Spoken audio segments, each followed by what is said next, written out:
In the last video, I talked about who should be teaching undergrad and how they should be evaluated. Now, let's talk about how they should teach. To begin, let's talk about some things that professors shouldn't teach. First, professors shouldn't teach students to memorize facts. That would be especially silly in the age of the internet and AI. For example, when I took the bar exam to get licensed as a lawyer, the bulk of the bar exam was just memorizing laws to apply them to multiple choice questions and essays. You had to memorize the law because you couldn't use the internet for research during the exam.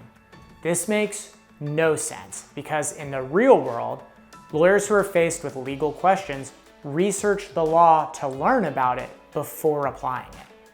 It's pointless to memorize things. Instead, we should be teaching and practicing the research and learning process. Second, AI isn't going anywhere, especially large language models like ChatGPT. AI should be incorporated into lesson plans as a tool students can use because, let's be real, both students and employees are already using it.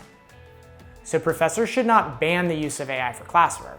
Instead, professors should be teaching how to use it and also how students should check AI responses for errors or for bias.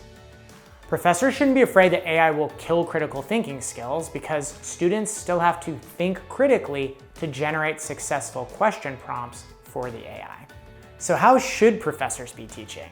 Well, professors should teach how to learn just as much as what to learn.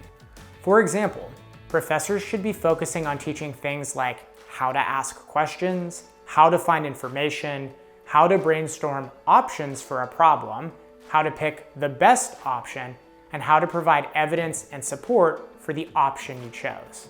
Professors should also focus on the application of knowledge versus lecture. My rule of thumb for this is that during class, students should be talking either to each other or to the professor more than the professor is talking. This will especially be true in the age of AI when it comes to testing. I think there will probably be a lot more confirmation of learning through oral tests instead of through written tests.